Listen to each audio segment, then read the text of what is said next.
Hello there, my sleepy adventurers, and tonight we journey back 12,000 years to witness the rise and fall of the greatest civilization ever known, where crystal technology met divine wisdom in the sunken realm of Atlantis. If you find yourself captivated by these ancient mysteries and lost civilizations, please like, subscribe, and consider supporting the channel. But for now, let's dive deep beneath the waves of time itself, where the echoes of a magnificent civilization still whisper their secrets to those who dare to listen. Dr. Elena Vasquez had spent her entire career chasing legends that most archaeologists dismissed as mere fantasy. Standing on the deck of her research vessel, the Deep Explorer, she gazed out at the endless expanse of the Atlantic Ocean, her weathered hands clutching an ancient parchment that had cost her nearly everything to acquire. The manuscript, written in a script that predated all known civilizations, contained something that made her heart race with anticipation: a map to Atlantis. But what Elena didn't know was that this map was more than just directions to a lost city. What she held in her trembling fingers was a key to something far more extraordinary, a gateway through time itself. The coordinates marked on the ancient parchment didn't just point to a location beneath the waves. They pointed to a moment frozen in history, waiting to be unlocked by someone with the courage to seek the truth. The year was 2024, but as Elena's submersible descended through the crushing depths of the Atlantic, following the precise coordinates from the mysterious map, she began to notice something impossible. The water around her vessel started to shimmer with an otherworldly light, and strange currents seemed to pull her craft not just deeper, but somehow elsewhere. At exactly 3,000 feet below the surface, Elena's instruments began to malfunction. The depth gauge spun wildly. The compass needle danced as if magnetized by some unknown force, and the water outside her viewport began to glow with an ethereal blue-green luminescence that seemed to pulse with its own heartbeat. Then, in a moment that would change everything she thought she knew about reality, the ocean floor vanished beneath her. Instead of the barren seabed she expected, Elena found herself floating above a sight that stole her breath away. Spread out below her was a city of impossible beauty, its crystal spires reaching toward the surface like frozen lightning. Magnificent domes pulsed with soft, warm light, and streams of energy flowed between towering structures that seemed to defy every law of physics she had ever learned. But how was this possible? How could a city exist at the bottom of the ocean, surrounded by breathable atmosphere and filled with the warm glow of what looked like artificial sunlight? These questions swirled in Elena's mind as her submersible was gently guided down by some unseen force toward a landing platform that sparkled like diamond. As she emerged from her vessel, Elena's first breath of Atlantean air filled her lungs with a sensation unlike anything she had ever experienced. The atmosphere was charged with energy, making her feel more alive and aware than she had in years. The very air seemed to sing with harmonious frequencies that resonated in her bones and lifted her spirit. "Welcome, traveler from the distant future," came a voice behind her, speaking in perfect English despite the impossibility of such a thing. Elena turned to see a man approaching, tall and graceful, with eyes that held the wisdom of ages. His clothing seemed to be woven from light itself, shifting and shimmering with every movement. "I am Lysander, keeper of the crystal archives. We have been expecting you," Elena's mind reeled. Expecting me? But how is that possible? How do you speak my language? How is any of this possible? Lysander smiled, an expression both gentle and infinitely sad. Time is not the straight line your people believe it to be, Elena Vasquez. It curves and bends like the great currents of the ocean. Your arrival here was foretold in our most ancient prophecies, the coming of one from the time after the Great Submersion, one who would witness our final days and carry our story forward into the future.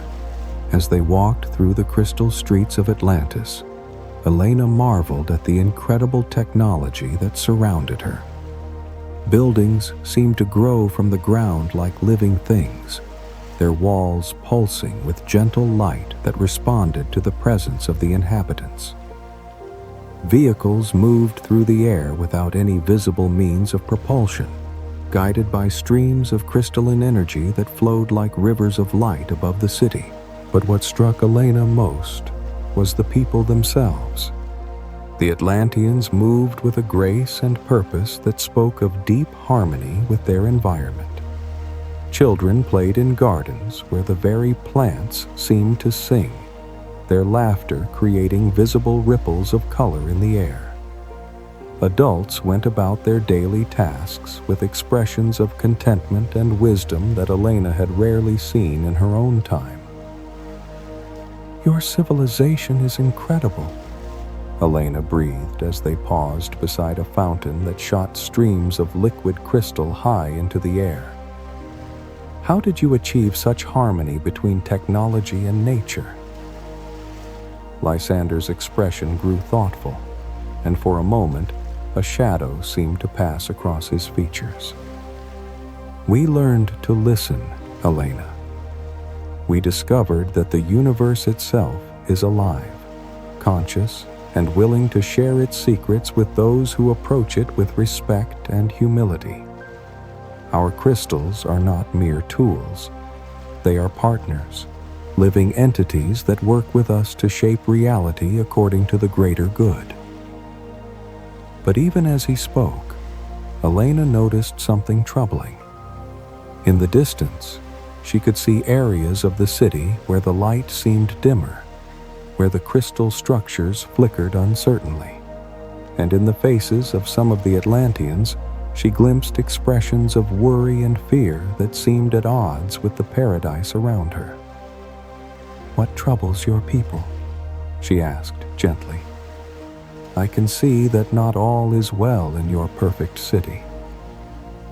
Lysander sighed deeply, the sound carrying such weight of sorrow that Elena felt her own heart grow heavy.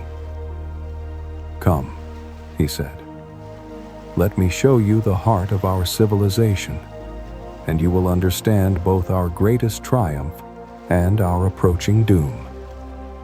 They traveled to the center of the city, where a massive crystal structure rose like a mountain of living light. The Great Crystal, as Lysander called it, was beyond anything Elena could have imagined. Hundreds of feet tall and perfectly clear, it pulsed with energy that seemed to come from the very core of the earth. Streams of power flowed from its base to every corner of the city, providing light, heat, and the mysterious force that kept their technology functioning.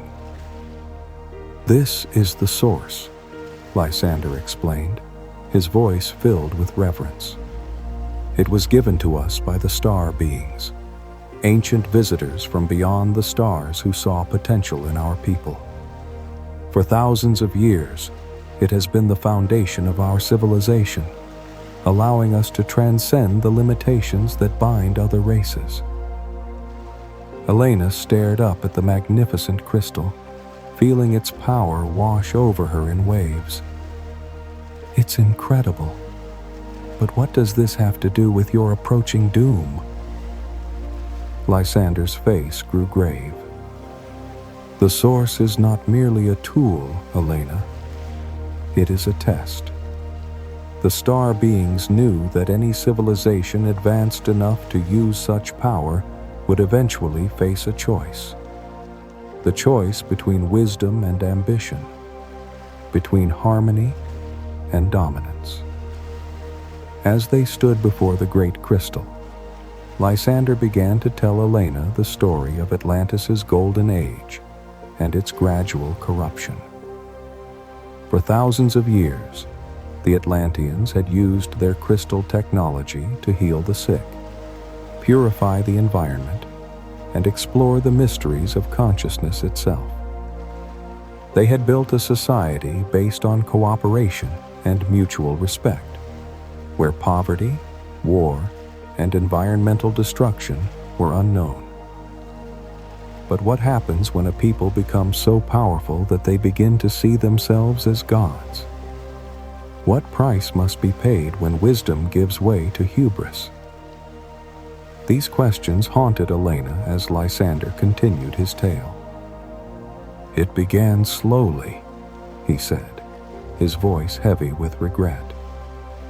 "Some of our leaders started to believe that our advanced technology made us superior to other civilizations.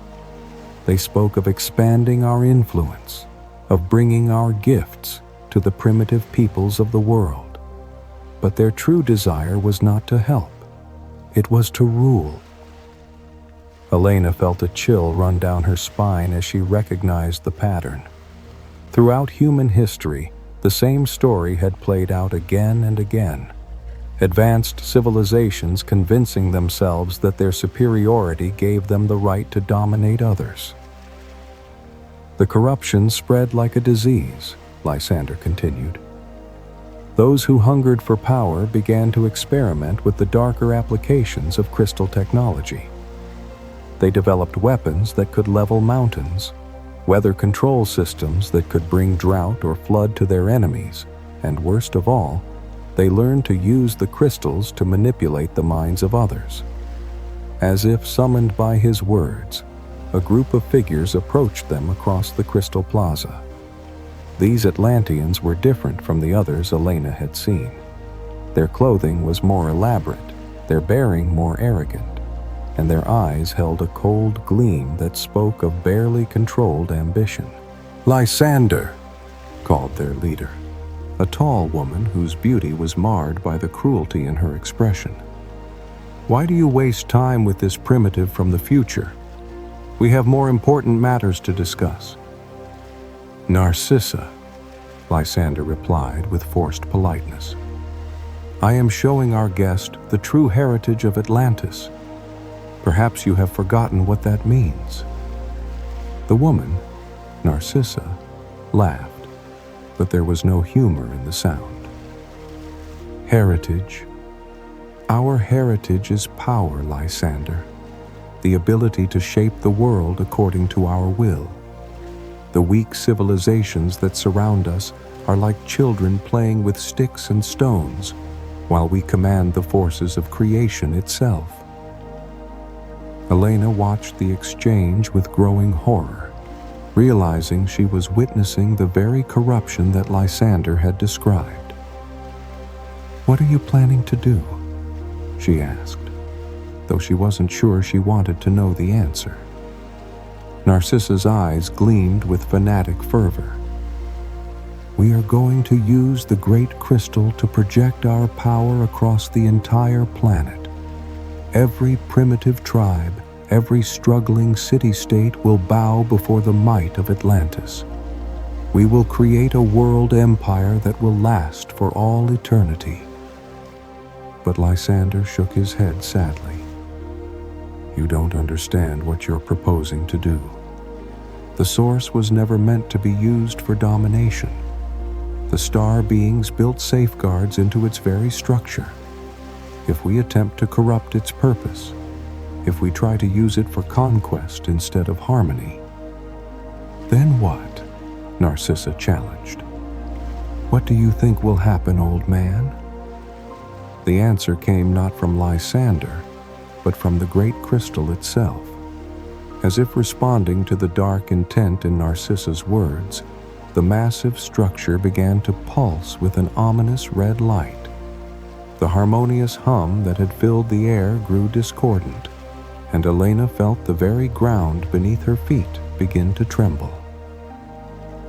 "It's already beginning," Lysander whispered, his face pale with terror. "The corruption has spread too far.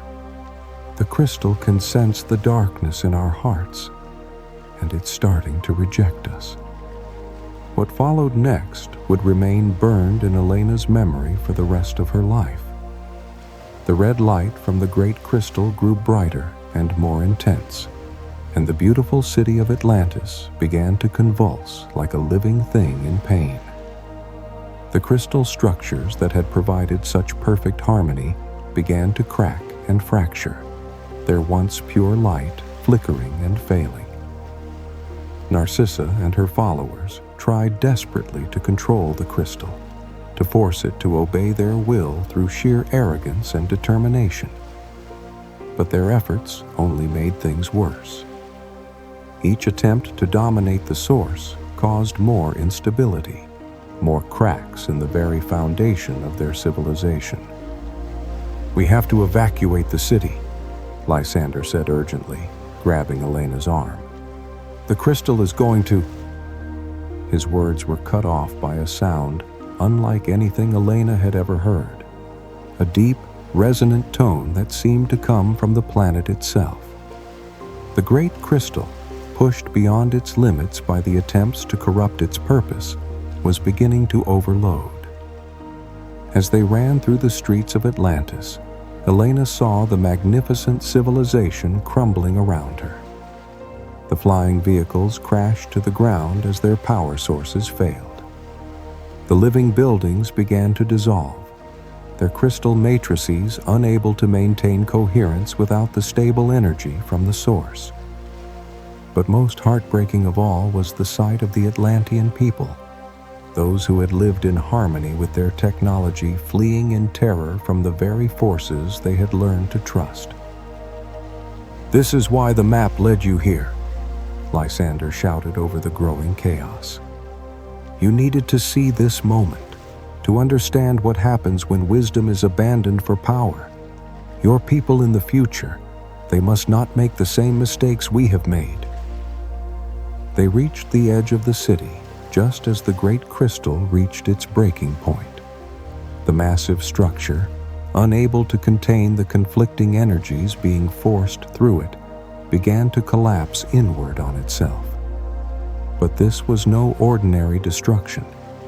As the crystal imploded, it created a reaction that tore at the very fabric of space and time. Elena watched in awe and terror as the ocean itself began to rise, drawn by the incredible gravitational forces generated by the collapsing crystal. But this was not just water. It was time itself, flowing backward to reclaim the moment when Atlantis had existed in perfect harmony with the natural world. "Remember us," Lysander called out as the temporal wave approached. "Remember what we could have been, and warn your people about what we became. The choice between wisdom and power is one that every civilization must face. Help them choose wisely." The wave of time and ocean struck with the force of eternity itself. Elena felt herself being pulled backward through the centuries, through the millennia, watching as the mighty civilization of Atlantis was swallowed by the very forces it had sought to control. The last thing she saw was Lysander's face, filled with sadness, but also with hope. Hope that the lesson of Atlantis would not be lost. When consciousness returned, Elena found herself back in her submersible, floating above the barren ocean floor where Atlantis had once stood. Her instruments showed normal readings, and the mysterious glow that had surrounded her vessel was gone. For a moment, she wondered if the entire experience had been some kind of dream or hallucination brought on by the pressure of the deep. But then she looked down at her hands and saw something that made her heart race. Clutched in her palm was a small crystal fragment, its surface still pulsing with the faint echo of the power she had witnessed in the lost city. It was proof, tangible evidence that her journey through time had been real. As Elena's submersible began its slow ascent toward the surface, she reflected on everything she had witnessed. The rise and fall of Atlantis was not just an ancient tragedy, it was a warning for the future. In her own time, humanity was developing technologies that could reshape the world, perhaps even the universe itself. Artificial intelligence, genetic engineering, quantum manipulation. All of these held the potential for incredible good or unimaginable destruction. The choice that Lysander had spoken of, the choice between wisdom and power, was not just something that had faced the Atlanteans 12,000 years ago. It was a choice that every generation would have to make, again and again, as they stood at the threshold of ever greater power. But there was hope in the story as well. Elena had seen the golden age of Atlantis, the time when their advanced technology had been used to create harmony and beauty beyond imagination. She had witnessed what was possible when intelligence was guided by wisdom, when power was tempered by compassion. As she broke the surface of the ocean and saw the first stars appearing in the darkening sky, Elena made a silent promise to Lysander and to all the Atlanteans who had perished in the great catastrophe. She would share their story, not as a tale of fantasy and legend, but as a profound lesson about the choices that define the destiny of any civilization. The crystal fragment in her hand pulsed gently, as if responding to her thoughts. Perhaps it was her imagination, but for a moment, Elena could swear she heard the echo of Lysander's voice carried on the ocean breeze. Remember us, and help them choose wisely. In the years that followed, Elena would go on to revolutionize the field of archaeology with her discoveries and theories about lost civilizations. But more importantly, she would become a voice of wisdom in a world increasingly intoxicated by its own technological power. She spoke at universities and conferences, wrote books and articles, all carrying the same essential message, that the true measure of a civilization was not in its ability to accumulate power, but in its wisdom to use that power responsibly. And sometimes, late at night, when the world was quiet and still, Elena would hold the crystal fragment from Atlantis and remember the magnificent city beneath the waves. She would think of Lysander and his people, of their incredible achievements and their tragic fall, and she would renew her commitment to ensuring that their sacrifice had not been in vain. For the truth of Atlantis was not that it was a perfect paradise destroyed by external forces, but that it was a civilization that faced the same fundamental choice that confronts all intelligent beings: the choice between wisdom and ambition, between harmony and dominance, between using power to create or to control. As you drift off to sleep tonight, dear sleepy adventurers, carry with you the image of Elena rising from the depths of the Atlantic, bearing with her the precious wisdom of a lost civilization. Think of the crystal cities that once gleamed beneath the waves, of the people who learned to work in harmony with the forces of nature, and of the choices that led to both their greatest triumphs and their ultimate downfall. Let the gentle rhythm of the ocean waves wash away the tensions of your day, and find peace in the knowledge that every ending contains within it the seeds of a new beginning. The story of Atlantis is not just about the past.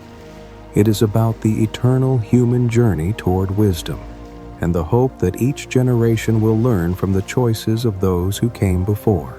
In your dreams, perhaps you too will walk through the crystal streets of that magnificent city, learning from Lysander and his people about the delicate balance between power and responsibility.